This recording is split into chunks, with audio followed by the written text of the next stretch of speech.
اکثر و بیشتر انسان بلاؤں میں مبتلا ہوتا ہے، کام بگڑ جاتے ہیں، بزنس چلتا نہیں ہے، دشمن بڑھ جاتے ہیں، الزامات تراشے جاتے ہیں۔ تو ایسا نہ ہونے کے لیے معصومین نے ایک نماز بتائی ہے، پہلی تاریخ سے لے کے 7 تاریخ کے اندر پڑھنے کی ہے، جتنا جلدی پڑھیں اچھا ہے۔ بسم اللہ الرحمن الرحیم۔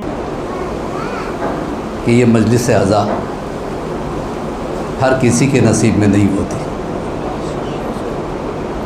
تقدیر لکھنے والا اگر تقدیر میں لکھ دے تو مجلس ملتی ہے۔ یہ مجلسیں ٹریڈیشنل گیدرنگ نہیں ہے، یہ مجلسیں فارمل گیٹ ٹوگیدر نہیں ہے، یہ کیریکٹر بلڈنگ کی وہ یونیورسٹی کا نام ہے جو اہل بیت نے بنائی۔ عام طور پہ لیولز ہوتے ہیں کلاسز کے، چھوٹے بچے ایک کلاس، اس کے بعد دوسری، پھر تیسری، چوتھی۔ واحد درس گاہ یہ ہے کہ جہاں بچے بھی بڑے بھی ایک ساتھ بیٹھتے ہیں۔ یہ بتاتا ہے کہ حسین کے نظر میں کوئی بچہ نہیں، کوئی بڑا نہیں، سب برابر ہے۔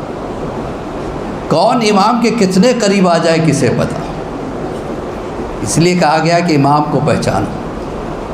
جس نے امام کو نہیں پہچانا اور مر گیا وہ جہالت کی موت مرا۔ اذان محترم، پتہ نہیں کب کس کی زندگی بدل جائے مجلس حسین سے، کوئی نہیں کہہ سکتا۔ کبھی کبھی ایک لفظ، ایک سینٹنس جو ممبر سے بولا جاتا ہے پوری اس انسان کی تقدیر بدل دیتا ہے۔ میں نے دیکھے اپنے آنکھوں سے لوگوں کو بدلتے ہوئے مجلسوں میں آ کے، کیسے کیسے ہوتے ہیں۔ جب مجلس میں آتے ہیں تو اٹھتے ہیں تو پھر ان کا چلنے کا ڈھنگ بدل جاتا ہے، بولنے کا ڈھنگ بدل جاتا ہے، کیونکہ وہ ریئلائز کرتے ہیں کہ جب حسین جیسا شہید ہو سکتا ہے اور اپنے گھر بار کو لٹا سکتا ہے۔ کل کی مجلس میں نے بتایا تھا کیا امام کی طاقت ہوتی ہے، ہم اندازہ ہی نہیں لگا سکتے۔ ہماری بساط کیا، ہم بیان کیا کر سکتے ہیں امام کو۔ اذان محترم، کب کس کی تقدیر مجلس میں بدل جائے، یہ سوچ کے آئیے کہ مجھے کچھ لے کے اٹھنا ہے۔ جو مجلس میں آتے ہیں وہ 2 ہیں، ایک وہ جو نیچے بیٹھتے ہیں، ایک وہ جو ممبر پہ آتا ہے، دونوں کی الگ الگ ذمہ داری ہے۔ جو نیچے بیٹھتے ہیں ان کی ذمہ داری ہے کچھ لے کے جائے، جو یہاں آتا ہے کچھ دے کے جائے۔ اگر میں نے نہیں دیا تو میں نے آپ کے ساتھ انصاف نہیں کیا، اور آپ نے اگر نہیں لیا تو آپ نے میرے ساتھ انصاف نہیں کیا۔ تو اذان محترم، مجلس ایک لین دین کا نام ہے، یہ ایسی لین دین جو دنیا بھی بدل دے، آخرت بھی بدل دے۔ نواب آف رامپور کا نام تو سنا ہی ہوگا، بمبئی میں ہوا کرتے تھے۔ وہ اکثر بمبئی آتے تھے تو وہ جب جاتے تھے عاشورخانے میں تو ان کے لیے ممبر کے برابر میں، میں بہت پہلے کی بات کر رہا ہوں، علامہ نونیروی صاحب کے زمانے کی بات کر رہا ہوں، نام تو سنا ہی ہوگا آپ لوگوں نے، عاشق بھائی آپ نے تو سنا ہی ہوگا۔ علامہ نونیروی صاحب کوئی معمولی انسان نہیں تھے، جب وہ بولتے تھے ممبر سے تو ایسا لگتا تھا جیسے پھول بکھر رہے ہیں۔ ان کی جوانی کا وقت ہے، ابھی ان کی مسیں بھی بھیگے نہیں تھیں، ہلکی ہلکی مونچھیں آ رہی تھیں۔ دیکھیے عالم دین کیسا ہوتا ہے۔ وہ ممبر پہ گئے، انہوں نے دیکھا کہ گاؤ تکیہ مسند لگا ہوا ہے اور 2 غلام کھڑے ہوئے۔ وہ زمانے میں پنکھے نہیں تھے، اے سی نہیں تھے، ہاتھ کے پنکھے جھیلے جاتے تھے۔ تو 2 غلاموں کو کھڑا ہوا دیکھا، انہیں سمجھ میں نہیں آیا۔ خیر یہ گئے ممبر پہ، مجلس پڑھ رہے تھے، اچانک انہوں نے دیکھا کہ مجمع کھڑے ہونے لگا۔ بہت غور سے سنیے گا، جب مجمع کھڑے ہونے لگا تو یہ رک گئے۔ کیا کوئی عالم دین آ گیا؟ کہا نہیں۔ کہا پھر آپ کھڑے کیوں ہو رہے ہیں؟ کہا وہ دیکھیے دروازے پہ جو آ رہے ہیں وہ نواب آف رامپور ہیں، اسے کہتے عالم۔ یہیں سے انہوں نے ٹوکا، آنے والے رک جا، یہ تیرے باپ کی جاگیر نہیں ہے، سیدہ کا دروازہ۔ تو جانتا ہے کہ اس وقت تو جہاں کھڑا ہے وہاں کون کھڑا ہے؟ ہمارا چوتھا امام ایک ایک آنے والے کا استقبال کر رہا ہے۔ ایک مرتبہ نواب آف رامپور کی زندگی بدل گئی۔ اس دن سے انہوں نے دروازے کے پاس کھڑے ہو کے ایک ایک آنے والے کی جوتیوں کو اٹھاتے تھے، ریک میں رکھتے تھے۔ کوئی چیز انسان کو بدل نہیں سکتی سوائے مجلس حسین۔ ایسے ایسے نافرمان بچوں کو میں نے دیکھا جو ماں باپ تنگ آ گئے تھے، لیکن مجلس حسین نے انہیں ایسا بدل دیا کہ ماں باپ فخر کرنے لگے، میرا بیٹا مجلس حسین سے سدھر گیا۔ تو مجلسوں کو کبھی مس مت کیجیے گا، پتہ نہیں کون کب کیا دے جائے، اور یہ تو ہٹا لیجیے۔ سب سے بڑی بات میں بتاؤں، اگر ابھی کوئی جو ہے نا فلائٹ کا سفر کر رہا ہو اور اس کے برابر میں کوئی منسٹر بیٹھ جائے، زندگی بھر وہ کوٹ کرتا رہے گا۔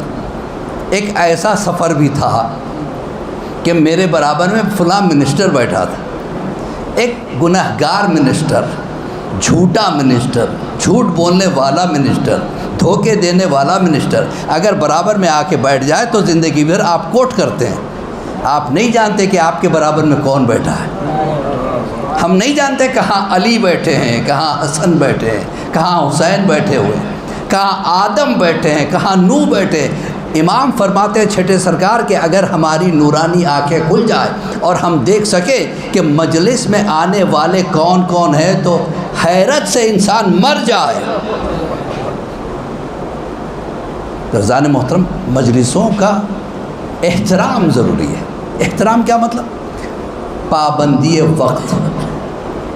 پہلی چیز کیا ہے؟ کچھ لے کے اٹھنا ہے۔ دوسری چیز وقت کی پابندی۔ جو وقت دے دیا گیا اس سے پہلے ایک بی بی آ جاتی ہے۔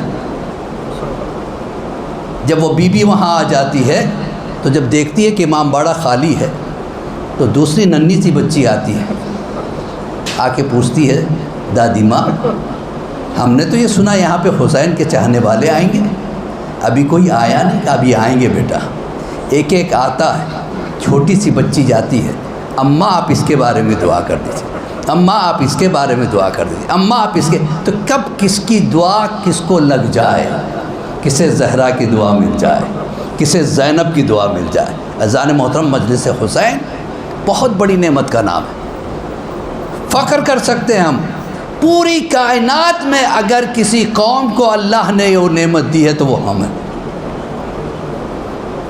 اس کو پولیوٹ کرنے کے لیے بہت سارے کوششیں، لیکن کوئی نہیں کر سکتا۔ تو اذان محترم، ایک ضروری میسیج بھی دینا تھا آج کے اس مجلس میں، وہ ایک آج کی اس مجلس کا تحفہ سمجھ لیجیے کہ اکثر و بیشتر انسان بلاؤں میں مبتلا ہوتا ہے، کام بگڑ جاتے ہیں، بزنس چلتا نہیں ہے، دشمن بڑھ جاتے ہیں، الزامات تراشے جاتے ہیں۔ تو ایسا نہ ہونے کے لیے معصومین نے ایک نماز بتائی ہے، نماز اول ماہ۔ لیکن اس کو بتانے سے پہلے ایک واقعہ بتا دوں۔ ایک بس جا رہی تھی جس میں پیسنجرز بھرے ہوئے تھے، اچانک بس میں آگ لگ گئی اور سب کے سب مر گئے۔ اور جب بس کو کھولا گیا تو ایک بوڑھا آدمی، پورے جسم میں کہیں خراش بھی نہیں لگی تھی، سب صحیح و سالم باہر آئے۔ اس سے پوچھا گیا کہ بھئی آپ کو کچھ نہیں ہوا؟ آگ لگ گئی، سب مر گئے، آپ کو کچھ نہیں ہوا؟ کیسے ہوگا؟ میں نماز اول ماہ پڑھ کے چلا تھا۔ یہ نماز اول ماہ پہلی تاریخ سے لے کے، آج کیوں بیان کر رہا ہوں، آج پہلی ہے محرم کی، پہلی تاریخ سے لے کے 7 تاریخ کے اندر اندر پڑھنے کی ہے۔ جتنا جلدی پڑھیں اچھا ہے۔ 2 رکعت نماز اول ماہ پڑھتا ہوں میں یا پڑھتی ہوں میں قربتاً اللہ، نیت سمجھ میں آ گئی؟ 1 الحم اور 30 مرتبہ قل هو اللہ پہلی رکعت میں، 1 الحم اور 30 مرتبہ انا انزلنا دوسری رکعت میں۔ یہ بس اتنا ہی پڑھنا ہے، اور پڑھنے سے پہلے صدقہ نکال کے جانماز کے نیچے رکھ دیں، اور جیسے نماز سے فارغ ہو جائیں سجدے میں جا کے آپ دعا کریں، پروردگار یہ صدقہ میں نکالتا ہوں امام زمانہ کی صحت و سلامتی کے لیے، میرے اہل و عیال کی صحت و سلامتی کے لیے، تمام مومنین و مومنات، مسلمین و مسلمات کی صحت و سلامتی کے لیے۔ آپ دیکھیں گے کہ یہ انشورنس ہے، 1 مہینے تک آپ کو کوئی بلا نہیں آ سکتی، کوئی پرابلم نہیں ہو سکتا۔ میرے ساتھ ایک ایسا واقعہ ہوا کہ ہمارے ایک دوست تھے، ان کی ویزا نہیں بن رہی تھی، اور وہاں کے کنٹری میں افریقہ کی بات کر رہا ہوں، پولیس نے آگے انہیں ایک انٹیمیشن دے دیا کہ 3 دن کے اندر آپ کنٹری چھوڑ کے چلے جائیں گے۔ اب اتفاق سے 4 دن کی چھٹی تھی۔ اب ویزا کے لیے جا کے بڑھوانا چاہیں تو بھی ایمبیسی بند تھی۔ کہا ہم 3 دن کے بعد آئیں گے۔ 3 دن کے بعد وہ آئے اور یہ بیٹھے ہوئے تھے کاؤنٹر، وہ آئے ادھر ادھر گھوم کے دوسروں سے بات کر کے چلے گئے۔ یہ حیران، پولیس آئی، مجھ سے کچھ کہا نہیں، اور مجھے انہوں نے کال کیا کہ مولانا عباس علی خوئی صاحب، آپ نے جو نماز بتائی تھی میں نے پڑھی تھی آج۔ پولیس آئی اور کچھ نہیں کی، چلی گئی۔ پھر اس کے بعد جس دن ایمبیسی کھل گئی، ویزا مل گئی۔ تو کہنے کا مطلب یہ ہے کہ اگر بلاؤں کو ٹالنا چاہتے ہو تو اللہ کا سہارا، بیماریوں کو دور کرنا چاہتے ہو، یہ ساری چیزیں اہل بیت اطہار کی بتائی ہوئی۔ ایک صلوات پڑھے بر محمد و آلہ۔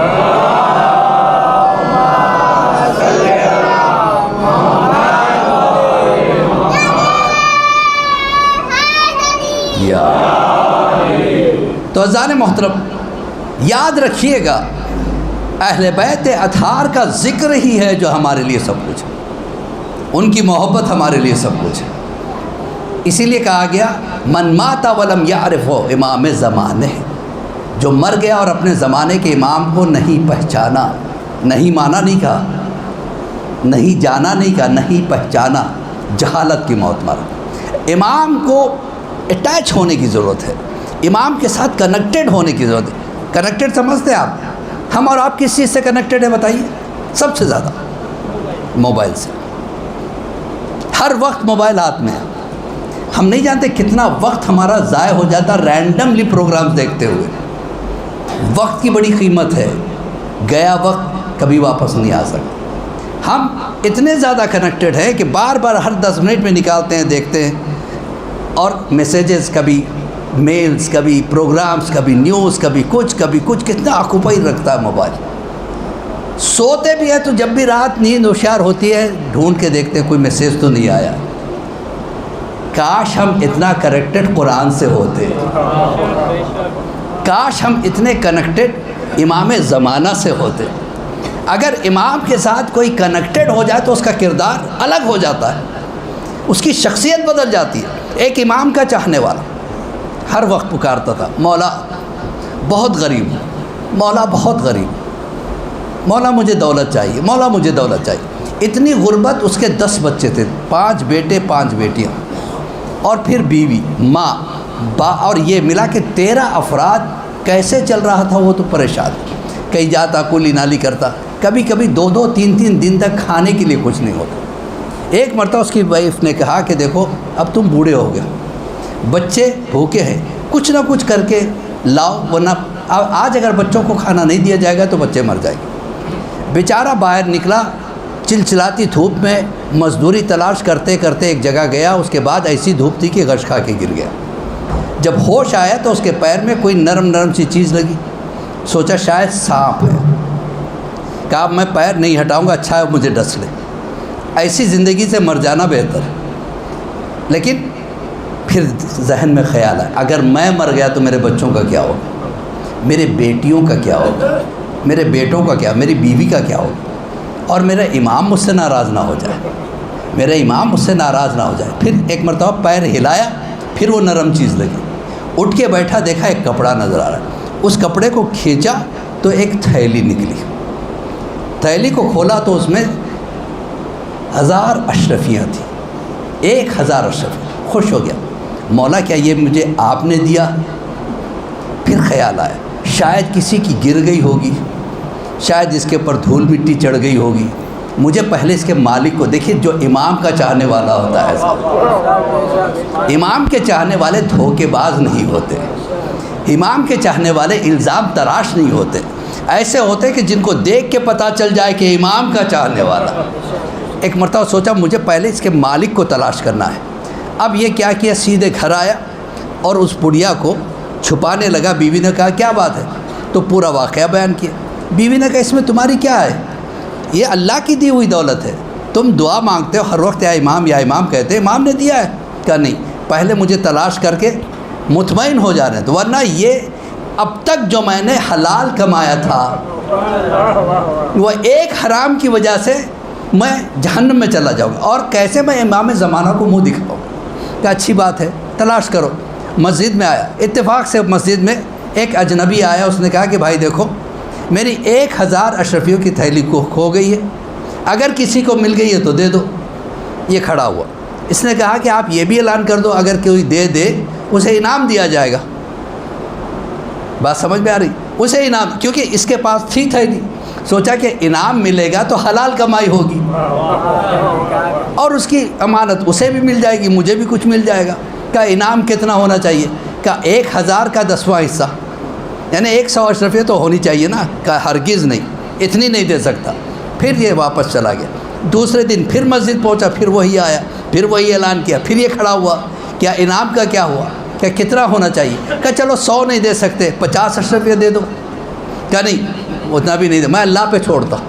پھر چلا گیا، تیسرے دن پھر آیا، کہا 50 نہیں دے سکتے تو 10 دے دو۔ کہا نہیں میں 10 اشرفیہ نہیں دے سکتا۔ کہا 1 اشرفی دے دو۔ کہا وہ بھی نہیں دے سکتا۔ کہا اچھی بات ہے، آؤ میرے پاس تھیلا ہے، لے کے جاؤ۔ لے کے گیا گھر۔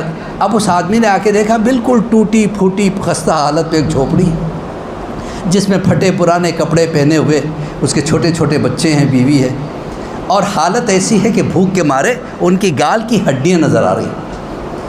تو اس آدمی نے غور سے دیکھا، اس نے نکالا تھیلا، گن لو۔ اس نے گنا تو پورے 1000 تھے۔ اب یہ سوچا شاید ترس کھا کے کچھ دے دیں، لیکن اس نے کچھ نہیں دیا، جانے لگا۔ کہا آپ نے کہا اللہ پہ چھوڑوں گا، کم سے کم دعا دے دو، کم سے کم دعا دے دو۔ جاتے جاتے اس نے کہا اللہ تمہیں اس کا اجر عظیم دے۔ اس نے کہا آمین۔ اب وہ چلا گیا۔ ادھر بیوی نے کہا کیسا آدمی تھا، 1 اشرفی اس نے دیا نہیں، جبکہ ہماری حالت ایسی تھی۔ اتنے میں دیکھا کہ وہی شخص واپس آیا۔ دیکھیے جو ایماندار ہوتا ہے اللہ اسے فراموش نہیں کرتا، جو اللہ کو نہیں بھولتا اللہ اسے کبھی نہیں بھولتا۔ اب واپس آنے کے بعد کہا کہ بھائی یہ آپ کا امتحان میں لے رہا تھا۔ دراصل بات یہ ہے کہ میرے والد نے مرتے وقت 4000 اشرفیہ چھوڑی، 3000 کے لیے کہا میں رکھ لوں، اور 1000 کے لیے کہا ایسے مومن کو دو جسے تم بہترین سمجھتے ہو۔ میں نے آپ سے بہتر مومن نہیں پایا، آپ چاہتے تو رکھ سکتے تھے، یہ 1000 کے 1000 آپ کے ہیں، یہ میرے والد کی وصیت ہے۔ پلٹ کے اپنی بیوی سے کہا میں نے کہا نا میرا مولا موجود ہے۔ ایک صلوات پڑھے بر محمد و آل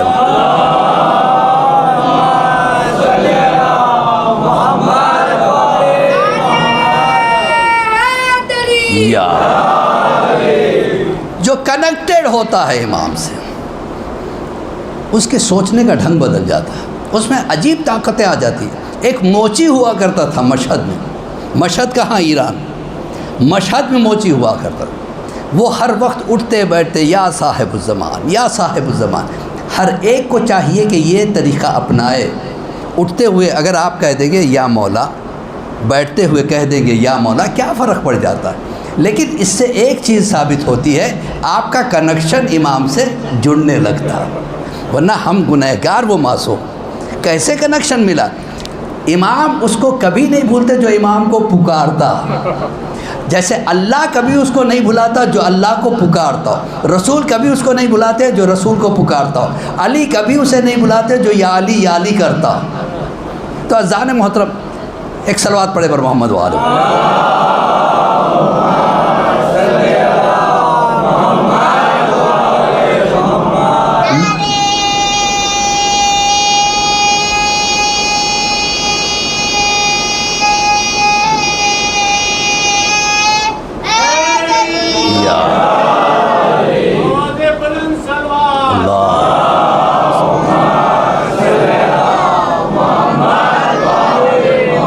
مشہد میں ایک موچی ہوا کرتا تھا۔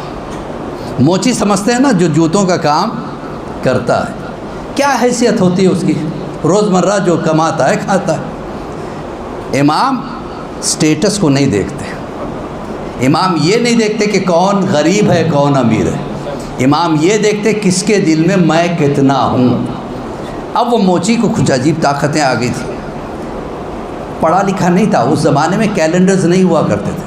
موچی کو دیکھ کے لوگ پہچان جاتے تھے کہ آج کسی امام کی ولادت ہے یا کسی امام کی شہادت ہے۔ اس سے پوچھا جاتا تمہیں کیسے پتہ چلا؟ کہ جب کوئی ولادت آتی ہے تو میرے چاروں طرف خوشیاں نظر آتی ہیں، کوئی شہادت آتی ہے تو میرے چاروں طرف غم کا ماحول چھا جاتا ہے، اس سے میں سمجھ جاتا ہوں کہ آج یا تو ولادت ہے یا شہادت ہے۔ اٹھتے بیٹھتے یا مولا یا مولا یا امام زمانہ یا امام زمانہ کرتا.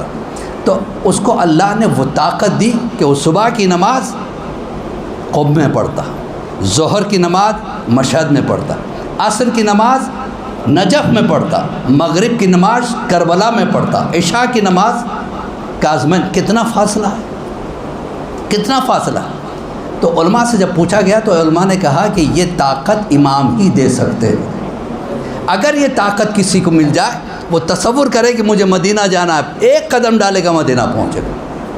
کربلا جانا ہے، ایک قدم بڑھایا کربلا پہنچے. اسے کہتے طیول ارض، یعنی زمین سمٹتی چلی جاتی. تو کچھ لڑکوں نے کہا چلو آزما کے دیکھتے ہیں. انہوں نے ایک لڑکے کو پہلے بھیج دیا کہ تم کربلا فلاں ٹائم پہ پہنچ جانا. کہا ٹھیک ہے پہنچ جاؤں گا. اس وقت میں اس کو ایک خط دوں گا کہ تم تک پہنچا دے. حالانکہ یہ رہتا ہے مشہد میں. وہ پہنچ گیا پہلے سے کربلا. تاریخ پہلے سے طے تھی، وقت طے تھا اور پتہ تھا کس جگہ یہ بیٹھ کے نماز پڑھتا ہے. پہنچا وہاں پہ. اب یہ اس موچی کے پاس گیا کہ مجھے ایک خط کربلا پہنچانا تھا. کہا مجھے دے دو، شاید کوئی سبیل بن جائے، کوئی رخ نکل آئے، میں پہنچا دوں گا انشاءاللہ. لے لیا. لینے کے بعد اب اس کے بعد یہ ہوا کہ چند دنوں کے بعد جب وہ واپس آیا تو خط لے کے آئے. کہا اسی وقت مل گیا تھا. کہا اسی وقت، حالانکہ وہ وقت سے تھوڑی دیر پہلے میں اس موچی کے ساتھ بیٹھا تھا. اس کا مطلب موچی کے پاس وہ طاقت ہے. اب گئے موچی کے پاس. تم کیا کرتے ہو جس سے تمہیں یہ طاقت آ گئی؟ اس نے کہا تم کو کیا مطلب، میرے پاس کہاں ہے طاقت؟ کہا ہم نے آزما لیا، یہ خط تمہارا امتحان تھا. اتنا صدمہ ہوا کہ وہیں بیٹھ. کہا مولا مجھے معاف کرو، جس راز کو میں چھپا رہا تھا یہ آیا اور ایک آہ بھری اور دنیا سے گزر گیا. تو ایسے ہوتے امام کے چاہنے والے. دلوں میں بغض رکھنے والے علی کے چاہنے والے نہیں ہوتے. کینہ اور کپٹ رکھنے والے علی کے چاہنے والے نہیں ہوتے. محبتوں کے سبق دہرانے والے علی کے چاہنے والے ہوتے. ایک صلوات پڑھے بر محمد و آل.